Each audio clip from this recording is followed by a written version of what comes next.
also known as Noble Strength, and welcome to my channel. And today we're going to do a segment called Let's Talk About It. I haven't done this in a very long time. I think this is number 2 in my series of Let's Talk About It. Well, today we're going to be talking about handbags. You know I love talking about handbags, but specifically what Coach has coming out in fall 2020. So if you're into that type of thing, go ahead, click like and subscribe, and please stick around. Go ahead and get you a cup of tea. This will not be long, but I am so excited to talk about this because it involves two of the things that I really like the most, and that is art and fashion, and they're just all meshed together so nicely. So, okay, let me just go ahead and start by saying I really like Coach. They have a nice history behind them when it comes to quality leather bags. But since they've been under the directorship of the executive creative director, Stuart Vevers, man, I tell you, they have just really put out some really fabulous design, especially in the sense of collabing with contemporary artists. But they've also paid tribute to some past artists within their lines and designs. So I want to talk about one that is coming out this fall. Now, my essay, Alex, hi Alex, he is so fabulous. He works at the Coach Boutique in the Lenox Mall in Atlanta. So if you're in the Atlanta area, once everything kind of settles down and gets back to a more normal way of life, please seek out Alex. He is phenomenal. Alex has really kept me in the loop when it comes to what Coach is putting out as far as artistic designs and collabing with artists, as well as, you know, things that may pay tribute to past artists. And he usually sends me a text and say, okay, this is coming out. What do you think? So about 3 weeks ago, he texted me with about 5 or 6 photos of some images of handbags that were in the Jean-Michel Basquiat line that is coming out in fall of 2020. Now, if you're not familiar with Jean-Michel Basquiat, he's an artist that was really popular in the 80s.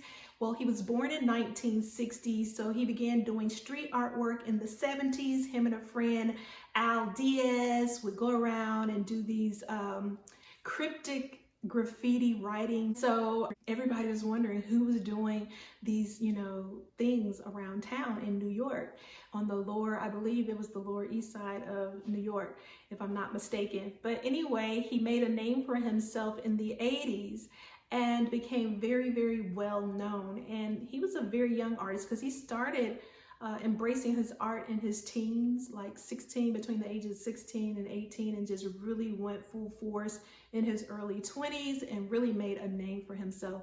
So his artwork would be categorized as street art, graffiti, or primitive style art, primitivism, and he's part of that neo-expressionist movement, meaning that the artists were really harsh with the manipulation of their materials that they would use. And you can see that in some of the images that I'm showing you on the screen. But when I first saw his work, to be honest with you, I was a bit like, what is this? and some of them were quite disturbing, just on a superficial level. But once I started reading about him, because back in the 90s, I lived in the bookstore. That was like, you know, date night. That was the thing to do. Go to Books A Million, go to Barnes & Noble, get a book, kick up your feet, get some tea, and just, you know, have fun. That was what we would do on a Saturday night. And that's when I acquired a lot of my art books and really kind of gathered a lot of my information on artists. And Jean-Michel Basquiat was one of those artists who I learned about through reading. And then a movie came out in 1996 called Basquiat, and it was really great. David Bowie was in that movie, I believe. Who else was in that movie? It's quite a few. I'll put the little movie thing over here, but it got a lot of great reviews. So if you haven't seen that movie, check it out. It really just gave insight into the life of Basquiat. And once I watched that movie and read about him, I began to have a different appreciation for his art.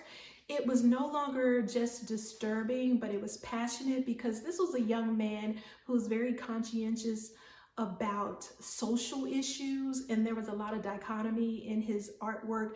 He did a lot of wealth versus poverty, or segregation versus integration, and so many other different things, race issues. He would address them within his art. And for a young person, that was kind of unusual. I mean, most young people are just living their life all free, willy-nilly, not really diving and really giving deep thought on social issues like he did. I watched some of his older interviews and some rare clips that I've seen. He was very intelligent young man. He seemed to have a really just high IQ, and I really enjoyed. He was very soft-spoken. The interviews that I saw of him, so it just made me see his art in a different light, and I embraced him. And then I actually did a piece of art myself as a tribute to him. I'll show you on the screen.